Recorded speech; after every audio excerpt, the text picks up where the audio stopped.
پردے کی 3 الگ الگ کیٹیگریز ہیں، 3 درجے ہیں اس کے، اور تینوں درجوں کو ہمیں سمجھنا ہوگا۔ سب سے پہلا درجہ یہ ہے، اور یہ درجہ سب سے اصل ہے، اصل درجہ یہی ہے، وہ یہ ہے کہ عورتیں اپنے گھروں میں ٹھہری رہیں، اپنے گھروں سے باہر نہ نکلیں،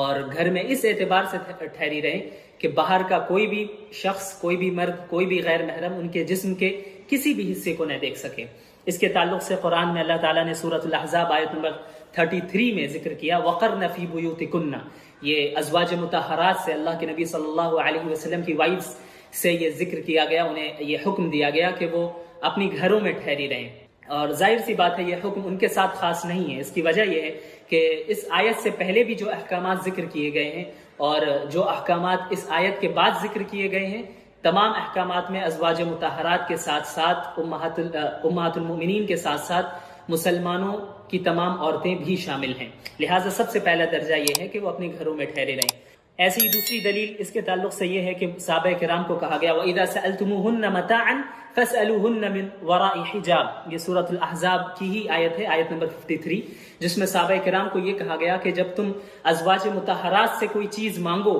تو پردے کے پیچھے سے مانگو۔ تو اس سے معلوم ہوا کہ سب سے پہلا درجہ یہ ہے کہ وہ گھروں میں ٹھہری رہیں اور گھروں سے باہر نہ نکلیں۔ اور اب دوسرا درجہ یہ ہے کہ عورتوں کو ضرورت کی بنیاد پر، یعنی اگر انہیں کہیں باہر جانے کی ضرورت پڑے کسی اپنے طبعی ضرورت کی بنیاد پر، تو ان کو گھر سے نکلنے کی اجازت ہے، لیکن وہ اس شرط میں کہ وہ اپنے اوپر برقع پہنے یا کوئی ایسی چادر پہنے جس سے ان کا پورا جسم چھپ جائے، ہاتھ بھی چھپے اور چہرہ بھی چھپے۔ چہرے کا چھپنا بھی ضروری ہے۔ اس کی دلیل کیا ہے؟ اللہ تعالیٰ نے سورۃ الاحزاب میں آیت نمبر 59 میں کہا یا ایھا النبی قل لازواجک وبناتک ونساء المؤمنین یدنین علیہن من جلابیبہن، کہ یا رسول اللہ، اے اللہ کے نبی، آپ اپنی عورتوں سے، اپنی بیویوں سے کہیے، اپنی بیٹیوں سے کہیے اور مسلمانوں کی تمام عورتوں سے کہیے کہ وہ اپنے اوپر جلباب ڈال دے، جلباب لٹکا لے۔ اب یہ جلباب کیا چیز ہے؟ تو اس کے تعلق سے علامہ ابن حزم رحمۃ اللہ علیہ نے اپنی کتاب المحلہ میں ذکر کیا کہ جلباب اس کپڑے یا اس چادر کو کہتے ہیں جس کے ذریعے سے عورت اپنے پورے جسم کو چھپا لے، نہ کہ اپنے بعض جسم کو چھپائے، یعنی آدھا جسم ڈھاکے رہے، آدھا کھلا رہے، اسے جلباب نہیں کہتے۔ جلباب اس چادر کو کہتے ہیں جس کے ذریعے سے پورا جسم چھپ جائے۔ اور اسی طریقے سے حضرت عبداللہ بن عباس رضی اللہ تعالی عنہ سے بھی روایت مروی ہے۔ علامہ ابن جریر طبری نے بھی اپنی تفسیر میں اسے اچھی طرح ذکر کیا ہے کہ یدنین علیہن من جلابیبہن کا مطلب یہ ہے کہ عورتیں وَهُوَ أَن یغطین وجوہہن ورؤوسہن، کہ اپنے سر کو بھی ڈھانپے اور اپنے چہرے کو بھی ڈھانپ لے۔ اور اسی طریقے سے علامہ ابن کثیر نے بھی تفسیر ابن کثیر میں اس کا ذکر کیا کہ یدنین علیہن من جلابیبہن کا مطلب ہی یہ ہے کہ اپنے چہرے کو کور کر لے۔ اسی طرح ایک اور روایت ہے جس میں محمد بن سیرین جو بہت بڑے تابعی ہیں اور کبار تابعین میں سے گزرے ہیں، ان سے جب پوچھا گیا، ان کے اسٹوڈنٹس سے ان سے پوچھا کہ یدنین علیہن من جلابیبہن کا کیا مطلب ہے، تو انہوں نے بیان کیا کہ میں نے اپنے استاذ حضرت عبیدہ السلمانی سے اس آیت کے تعلق سے پوچھا۔ جو حضرت عبیدہ، پہلے میں بتا دینا چاہتا ہوں کہ عبیدہ السلمانی انہوں نے عہد نبوی میں ہی ایمان انہوں نے قبول کیا، لیکن اللہ کے نبی صلی اللہ علیہ وسلم کو نہ دیکھ سکے، لہٰذا حضرت عمر بن خطاب رضی اللہ تعالی عنہ کی خلافت میں اس دور میں وہ مدینہ شفٹ ہوئے اور وہیں پہ انہوں نے پوری زندگی گزاری۔ تو ان سے جب پوچھا گیا کہ یدنین علیہن من جلابیبہن کا کیا مطلب ہے، تو انہوں نے ایک چادر اٹھائی اور چادر اٹھا کر اپنے اوپر اس چادر کو ڈالا اور پورے چہرے کو کور کر لیا، اور صرف بائیں آنکھ، لیفٹ آنکھ کو انہوں نے کھلا رکھا اور کہا اس کا یہ مطلب ہے۔ اب ظاہر سی بات ہے وہ شخص جو مدینے میں رہ رہا ہے، عہد خلافت کو اس نے پایا، حضرت عمر بن خطاب رضی اللہ تعالی عنہ کی خلافت میں وہ شخص رہا اور اس کے بعد پوری زندگی مدینے میں گزار دی۔ حضرت عبداللہ بن مسعود رضی اللہ تعالی عنہ کے اسٹوڈنٹس میں سے تھے اور لوگوں کو فتویٰ دیا کرتے تھے اور بہت بڑے عالم دین۔ ایسے شخص جنہوں نے ایک ایسا شخص جس نے پوری زندگی مدینے میں گزاری، بڑے بڑے صحابہ کرام سے انہوں نے استفادہ کیا اور خلافت راشدہ کا زمانہ انہیں حاصل ہوا،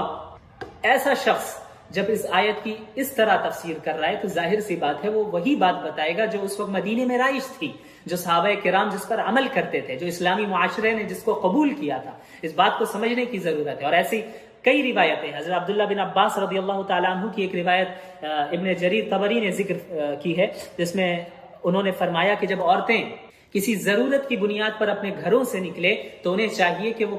کسی کپڑے کے ذریعے سے، چادر کے ذریعے سے اپنے سر کے ساتھ ساتھ اپنے چہرے کو بھی چھپا لے۔ اسی طریقے سے ایک اور روایت ہے جس میں عبداللہ بن عباس سے ہی مروی ہے اور حضرت قتادہ سے بھی روایت ہے کہ وہ دونوں فرماتے ہیں کہ عورتیں اپنے جلباب کو پیشانی میں یعنی فور ہیڈ پر یہاں تک لا کر باندھ دیں اور پھر ناک کے نیچے سے دوسرا کپڑا ہو یا اسی کپڑے کو باندھیں، یعنی دو آنکھیں اگر کھلی رہیں تو اس میں کوئی حرج نہیں۔ اب اگر ہم دیکھتے ہیں کہ صحابیات کا عمل کیا تھا، اس کو بھی سمجھنا چاہیے کہ صحابیات کا عمل عہد نبوی میں کیا رہا، تو میں صرف 2 روایتیں یہاں پہ ذکر کروں گا۔ ایسی روایتیں بہت ہیں جن سے ثابت ہوتا ہے کہ حضرات صحابیات رضی اللہ تعالی عنہ وہ اپنے چہروں کو چھپایا کرتی تھی۔ ایک روایت حضرت اسماء بنت ابی بکر رضی اللہ تعالی عنہما سے مروی ہے، مستدرک حاکم کی روایت ہے اور علامہ البانی نے بھی اس روایت کی تصحیح کی ہے۔ اس میں حضرت اسماء فرماتی ہیں کہ ہم حالت احرام میں بھی مردوں سے اپنے چہروں کو چھپایا کرتے تھے۔ اسی طرح ایک اور روایت ہے، مسند احمد کی روایت ہے، جس میں حضرت عائشہ رضی اللہ تعالی عنہا فرماتی ہیں کہ ہم ایک مرتبہ اللہ کے نبی صلی اللہ علیہ وسلم کے ساتھ سفر میں تھے اور حالت احرام میں تھے۔ کوئی سواری اگر گزرتی تھی ہمارے پاس سے تو میں کپڑے کے ذریعے سے اپنے چہرے کو چھپا لیتی تھی، اور جب وہ سواری آگے گزر جاتی تو میں اپنے چہرے کو واپس کھول لیتی۔ تو حالت احرام، اب اس بات کو سمجھیے، حالت احرام وہ حالت ہے جس حالت میں چہرے پر کپڑا ٹچ کرنے سے یا ٹچ ہونے سے منع کیا گیا ہے اور اسے روکا گیا ہے، اسے شرعاً ناجائز قرار دیا گیا ہے کہ احرام کی حالت میں چہرے پر کپڑا لگایا جائے۔ ایسی حالت میں بھی صحابیات اتنا زیادہ اہتمام کرتی تھی اپنے چہرے کو چھپانے کا کہ حضرت عائشہ فرماتی ہیں کہ ہم چہرے کو چھپا لیا کرتے تھے، اس اعتبار سے کہ وہ کپڑا چہرے پر ٹچ نہیں ہوتا تھا بلکہ دور رکھ کر ہی، تاکہ کوئی غیر محرم ہمارے چہرے کو نہ دیکھ لے۔ تو حالت احرام میں جب اتنا اہتمام تھا تو حالت احرام کے علاوہ عام حالتوں میں کتنا اہتمام ہوگا، اس بات کو سمجھنے کی ضرورت ہے۔ اسی طریقے سے ایک تیسرا درجہ جو ہے جس کے تعلق سے میں نے کہا تیسرا درجہ، وہ یہ ہے کہ چہرہ اور دونوں ہتھیلی اس کو کھولنے کی اجازت ہے، لیکن وہ کن بنیاد پہ وہ میں بتاتا ہوں آپ کو۔ دیکھیے، ستر ایک الگ چیز ہے اور حجاب ایک الگ چیز ہے۔ ستر تو یہ ہے کہ پورا سر ڈھکا رہے سوائے چہرے، پورا بدن ڈھکا رہے، سر بھی شامل ہے سوائے چہرے اور دونوں ہتھیلیوں کے، یعنی فتنے کا اندیشہ ہو یا نہ ہو غیر محرم کے سامنے اتنا چھپانا ضروری ہے، لیکن چہرے اور ہتھیلیوں کا چھپانا فتنے کی بنیاد پر ضروری قرار دیا گیا ہے، یعنی جہاں فتنہ نہ ہو وہاں کھولنے کی گنجائش ہے۔ جیسے ایک آیت میں آپ کو بتاتا ہوں، سورۃ النور آیت نمبر 60 میں اللہ تعالیٰ ارشاد فرماتے ہیں وَالْقَوَاعِدْ مِنَ النِّسَاءِ اللَّاتِي لَا يَرْجُونَ نِكَاحًا فَلَيْسَ عَلَيْهِنَّ جُنَاحٌ أَن يَضَعْنَ ثِيَابَهُنَّ۔ اس آیت میں اللہ تعالیٰ نے ان بوڑھی عورتوں کو اس چیز کی اجازت دی ہے کہ وہ اپنے جلباب کو کھول سکتی ہیں۔ ظاہر سی بات ہے کہ ثیابہن یعنی اپنے کپڑوں کو کھول سکتی ہے، سے مراد کپڑا نہیں ہے بلکہ جلباب ہے جو کپڑے کے اوپر سے پہنا جاتا ہے اور اپنے چہرے کو ڈھکا جاتا ہے، اور یہی تفسیر کئی صحابہ کرام سے مروی ہے۔ تو چونکہ بوڑھی عورتوں کی طرف عام طور پر میلان نہیں ہوتا اور شہوت کا اندیشہ نہیں ہوتا، فتنے کا اندیشہ نہیں ہوتا، اس لیے ان بوڑھی عورتوں کو اس بات کی اجازت ہے کہ وہ اپنے چہرے کو کھلا رکھ سکتی ہیں۔ اسی طریقے سے نوجوان عورتیں بھی وہ عورتیں جن کو اس بات کا اندیشہ نہ ہو، یعنی اس بات کا اندیشہ نہ ہو کہ وہ فتنے میں مبتلا ہو جائے یا کسی دوسرے کو فتنے میں مبتلا کر دے، ایسے شخص کو جو ان سے قریبی ہو، یعنی جن کا گھر میں آنا جانا ہوتا ہو، جہاں فتنے کا اندیشہ بالکل نہ ہو یا جہاں سخت ضرورت پڑ جائے کھولنے کی، ایسے موقع پہ کھولنے کی اجازت ہے، اس کے علاوہ نہیں۔ اور جو تفسیر عام طور پہ پیش کی جاتی ہے کہ وَقُلْ لِلْمُؤْمِنَاتِ يَغْضُضْنَ مِنْ أَبْصَارِهِنَّ وَيَحْفَظْنَ فُرُوجَهُنَّ وَلَا يُبْدِينَ زِينَتَهُنَّ إِلَّا مَا ظَهَرَ مِنْهَا، کہ مومن عورتوں سے کہیے کہ وہ اپنی زینت کا اظہار نہ کرے سوائے ان حصوں کے جو ظاہر ہیں۔ تو جو چیز ظاہر ہے وہ چہرہ ہے اور دو ہتھیلی ہے۔ تفسیر میں کئی اقوال ہیں لیکن سب سے راجح قول یہی ہے، لیکن اس آیت کو کا سہارا لے کر اسے مطلقاً جائز قرار دے دینا، ہر حالت میں کھلا رکھنے کی اجازت دے دینا، یہ بالکل صحیح نہیں ہے۔ یہ اس آیت کو اسی پس منظر میں لینا ہوگا کہ جہاں پر فتنے کا اندیشہ نہ ہو اور جہاں پہ سخت ضرورت ہو، ایسے موقع پر اسے کھولنے کی اجازت ہوگی۔ لہٰذا اس بات کو اچھی طرح سمجھ لیجئے، جو میں اپنی پوری اس کنورسیشن کا ایک خلاصہ بتا رہا ہوں، وہ یہ ہے کہ اصل تو یہ ہے کہ عورتیں اپنے گھروں میں ٹھہری رہیں، گھروں سے اسی وقت باہر نکلیں جب انہیں سخت ضرورت ہو، اس وقت باہر نکلیں، اور اس حالت میں نکلنا ہے کہ وہ پورے جسم کو چھپائے رکھیں، ہاتھ کو چھپائے، پیر کو چھپائیں، اور اپنے چہروں کو بھی چھپائیں۔ جس طریقے سے میں نے روایتیں آپ کے سامنے بیان کی، صحابیات کا جو عمل تھا اسے بیان کیا، تفسیر کا حوالہ دیا، اس اعتبار سے کریں۔ اور جہاں فتنے کا اندیشہ نہ ہو یا بہت زیادہ سخت ضرورت ہو، جہاں چہرہ کھولنے کے علاوہ اور کوئی آپشن ہی نہ ہو، وہاں پہ کھولنے کی اجازت ہے۔ لہٰذا قرآن و حدیث کو ہمیں اس طریقے سے سمجھنا ہے جیسے ہمارے صحابہ کرام نے سمجھا، جیسے تابعین نے سمجھا، جیسے سلف صالحین نے سمجھا۔ اگر ہم محض اپنی عقل ہی دوڑاتے رہیں، اپنے اعتبار سے عقل کو آزاد چھوڑ دینا قرآن و حدیث کے سمجھنے میں، یہ کسی طرح درست نہیں ہے۔ تو ضرورت کی بنیاد پر کھولا جا سکتا ہے، اور اس کی کئی مثالیں ہیں، جیسے آپ پاسپورٹ وغیرہ بناتے ہیں، یا آپ کو کئی آئی ڈی پروف کے لیے آپ اپنی آئی ڈی بنانی پڑتی ہے، یا اور دیگر جیسے کہیں کورٹ میں آپ کو گواہی دینی ہے تو وہاں پہ آپ کو چہرہ کھولنا ہوگا۔ ایسے کئی مثالیں ہیں، میں نے اگزامپل کے طور پہ 2-3 آپ کے سامنے پیش کی۔ لہٰذا اس بات کو اچھی طرح سمجھیے کہ جو آج کل یہ بالکل ایک فتنہ ہے۔ بعض عورتیں ایسی ہیں جنہوں نے یوٹیوب میں کئی ایسے ویڈیوز دیکھے، اور ایسے کئی اپنے سے انہوں نے گوگل پہ سرچ کیا، خود ہی مسائل کو پڑھا اور کیا سمجھا، اور حجاب پہننا یعنی چہرے کو کور کرنا چھوڑ دیا انہوں نے، یہ کہہ کر کہ قرآن میں کہیں ذکر نہیں، حدیث میں کہیں ذکر نہیں، اس لیے ہم بھی نہیں پہنیں گے۔ اور بعض علماء بھی ایسے ہیں جنہوں نے اس بات کی تائید کی، اس رائے کی تائید کی کہ جو ہے ہاں چہرہ ڈھانکنا یہ ضروری نہیں ہے، لیکن یہ باتیں بالکل بھی صحیح نہیں ہے۔ اللہ کے رسول صلی اللہ علیہ وسلم کی شخصیت ایک ایسی شخصیت ہے جن سے مسلمانوں کی جو محبت ہے اور محبت کا جو جذبہ مسلمانوں کے اندر ہے، یہ کوئی چھپا ہوا نہیں ہے، بلکہ شاید ہی کوئی اللہ کے رسول صلی اللہ علیہ وسلم جیسی شخصیت ہو جن سے کسی خاص قوم یا کسی خاص طبقے کا اتنا گہرا تعلق ہو اور اتنی گہری محبت ہو جتنا مسلمانوں کو ہے اللہ کے رسول صلی اللہ علیہ وسلم سے۔ تو آپ صلی اللہ علیہ وسلم سے محبت اور اس محبت کا جذبہ جو ہم رکھتے ہیں وہ ربیع الاول کے ساتھ محدود نہیں ہے، یعنی ایسا نہیں ہے کہ ہم اللہ کے نبی صلی اللہ علیہ وسلم سے محبت صرف ربیع الاول میں کرتے ہیں، بلکہ ہم پوری زندگی، ہر مہینے، ہر لمحے اللہ کے رسول صلی اللہ علیہ وسلم سے ایک تعلق رکھتے ہیں اور ان سے محبت اور عقیدت رکھتے ہیں۔ اور آپ صلی اللہ علیہ وسلم سے جو ہم محبت بھی کرتے ہیں وہ محض جذبات کی بنیاد پہ نہیں کرتے، وہ محبت صرف جذباتی محبت نہیں ہے، بلکہ وہ محبت عقلی محبت ہے۔ عقلی بنیادوں پر لاجیکلی یہ چیز ہے کہ ہم اللہ کے نبی صلی اللہ علیہ وسلم سے محبت کرتے ہیں، عقل کا تقاضا ہے کہ ہم اللہ کے نبی صلی اللہ علیہ وسلم سے محبت کریں۔ کیونکہ آپ اگر دنیا والوں کو دیکھیں کہ ایک شخص دوسرے سے محبت کیوں کرتا ہے، اس کی کیا وجوہات ہیں، کیا اسباب ہیں، تو بنیادی طور پر 3 ریزنز ہمیں نظر آئیں گی۔ 3 وجوہات ایسی ہیں جن کی بنیاد پر اس دنیا میں کسی دنیا کے دوسرے ہی شخص سے محبت کی جاتی ہے۔ وہ 3 ریزنز کیا ہیں، 3 وجوہات کیا ہیں؟ سب سے پہلی وجہ ہے کہ جس سے محبت کی جا رہی ہے اس سے ہم نے محبت اس کے احسان کی بنیاد پہ کیا، کہ کسی شخص نے کسی دوسرے پر احسان کیا ہوا ہے تو جس پر احسان کیا گیا اسے ایک عقیدت ہو گئی، ایک محبت اس شخص سے جس نے اس کے اوپر احسان کیا ہے۔ دوسری وجہ کیا ہوتی ہے کہ ہم کسی کے اخلاق سے اور اس کے کردار سے متاثر ہو کر اس سے محبت کرنے لگتے ہیں، اس کے کیریکٹر سے متاثر ہو کر ہم محبت کرنے لگتے ہیں، یہ دوسری وجہ ہوئی۔ اور تیسری وجہ کیا ہے کہ ہم سامنے والے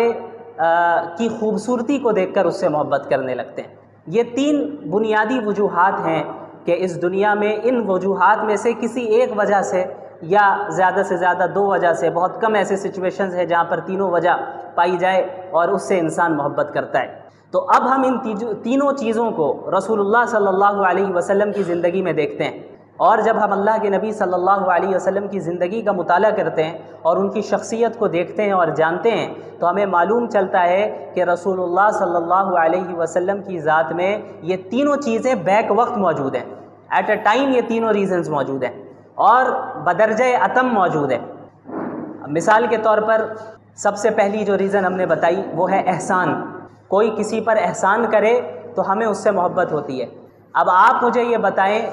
کہ ہم تو کوئی انسان اگر چھوٹا موٹا احسان بھی کرے تو اس سے متاثر ہو کر اس سے محبت کرنے لگتے ہیں، لیکن اللہ کے رسول صلی اللہ علیہ وسلم سے زیادہ بڑا احسان پوری انسانیت پر کس نے کیا؟ کسی نے نہیں۔ پوری انسانیت تاریکی میں، گمراہی میں مبتلا تھی، جہنم کے دہانے پر کھڑی تھی، لیکن اللہ کے رسول صلی اللہ علیہ وسلم کی بعثت ہوتی ہے اور آپ صلی اللہ علیہ وسلم کے ذریعے سے اللہ تعالیٰ نے پوری انسانیت کو راہ دکھائی۔ اگر اللہ کے رسول صلی اللہ علیہ وسلم نہیں آتے تو کیا ہمیں زندگی گزارنے کا طریقہ معلوم ہوتا؟ نہیں معلوم ہوتا۔ اور خصوصاً آپ جب ان واقعات کا مطالعہ کریں جب اللہ رب العالمین نے محمد الرسول اللہ صلی اللہ علیہ وسلم کو بعض ایسے اختیارات دیے کہ اگر آپ کہیں تو آپ کے دشمنوں کو ابھی ہلاک کر دیا جائے، ختم کر دیا جائے۔ طائف کا واقعہ ہم سب جانتے ہیں کہ کس طریقے سے اللہ کے نبی صلی اللہ علیہ وسلم کو طائف میں لہو لہان کیا گیا، ان کے پیچھے اوباشوں کو لگایا گیا، ان پر پتھراؤ کیے گئے، اور آپ صلی اللہ علیہ وسلم کے جسم سے خون بہتا رہا، یہاں تک کہ اللہ رب العالمین نے فرشتے کو بھیجا۔ صحیح روایت ہے، صحیح حدیث ہے، جس سے معلوم چلتا ہے کہ اللہ نے یہ اختیار دیا محمد الرسول اللہ صلی اللہ علیہ وسلم کو کہ اگر آپ چاہیں تو طائف والوں کو ابھی ختم کر دیا جائے، ابھی ختم کر دیں۔ تو اللہ کے نبی صلی اللہ علیہ وسلم نے فرمایا کہ نہیں، مجھے امید ہے کہ ان کی نسل سے ایسے افراد آئیں گے جو اللہ ماننے والے ہوں، اللہ کو ماننے والے ہوں گے۔ مسلمانوں کا کیا حال ہے؟ مسلمانوں کے متعلق اللہ کے نبی صلی اللہ علیہ وسلم نے پوری امت کے لیے، یعنی قیامت تک جتنے مسلمان آنے والے ہیں، صرف صحابہ نہیں، صحابہ کے لیے بھی، میرے لیے بھی اور آپ کے لیے بھی اپنے راتوں میں دعائیں کیا کرتے تھے۔ حضرت عائشہ رضی اللہ عنہا کا واقعہ معروف ہے کہ ایک مرتبہ اللہ کے نبی صلی اللہ علیہ وسلم نے ان کے لیے دعا فرمائی کہ یا اللہ حضرت عائشہ کے اگلے پچھلے تمام گناہوں کو معاف فرما دے۔ تو اس دعا سے اتنی زیادہ حضرت عائشہ خوش ہوئی کہ ہنستے ہنستے سر بھی جھکا دیا انہوں نے کہ اللہ کے نبی دعا فرما رہے ہیں میرے لیے، اور وہ بھی ایسی دعا کہ اگلے پچھلے تمام گناہوں کو معاف فرما دیں، کتنی بڑی بات ہے۔ تو اللہ کے نبی صلی اللہ علیہ وسلم نے فرمایا کہ عائشہ تمہیں اس دعا سے خوشی ہوئی؟ ظاہر ہے خوشی ہوئی۔ تو اللہ کے نبی صلی اللہ علیہ وسلم نے فرمایا کہ خدا کی قسم یہ وہ دعا ہے جو میں اپنی پوری امت کے لیے ہر وقت مانگتا ہوں، یعنی میرے لیے اور آپ کے لیے بھی اللہ کے نبی صلی اللہ علیہ وسلم یہ دعا مانگا کرتے تھے۔ یہ دعا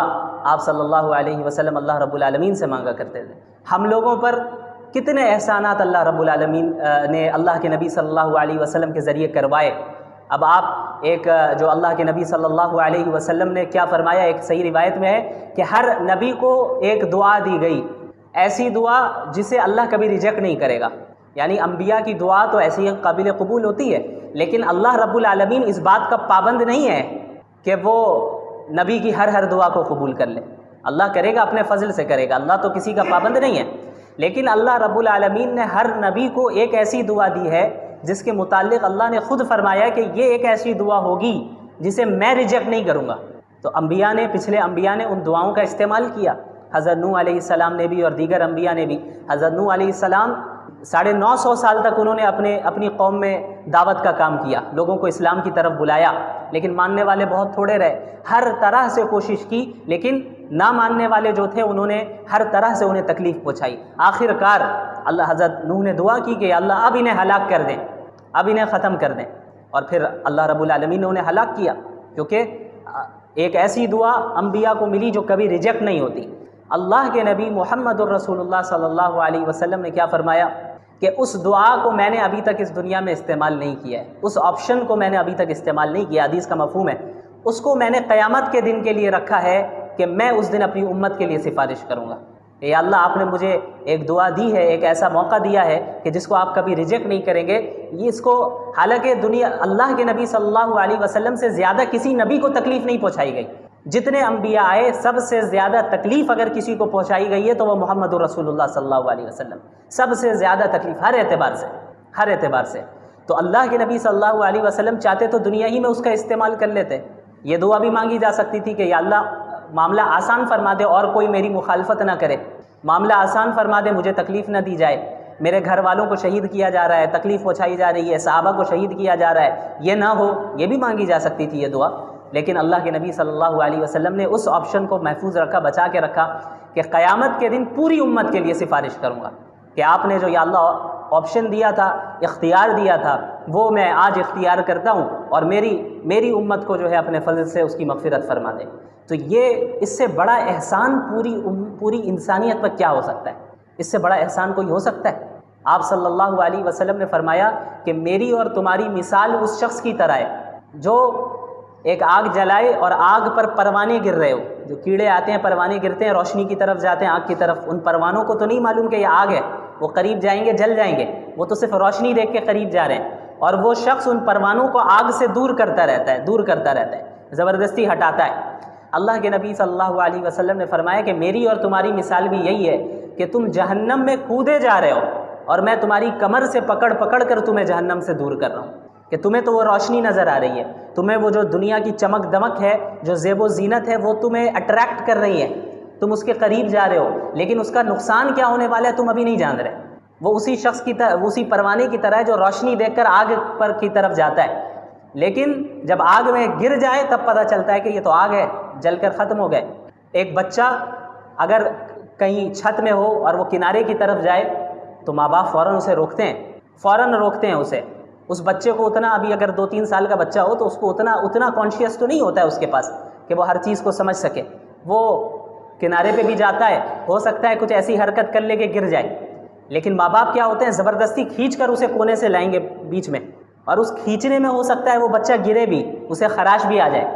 لیکن اس چھوٹی تکلیف کو برداشت کر لیا جاتا ہے. کس سے بچنے کے لیے؟ بڑی تکلیف سے بچنے کے لیے, جو اگر نیچے گر جاتا وہ بچہ تب تو موت ہو جاتی.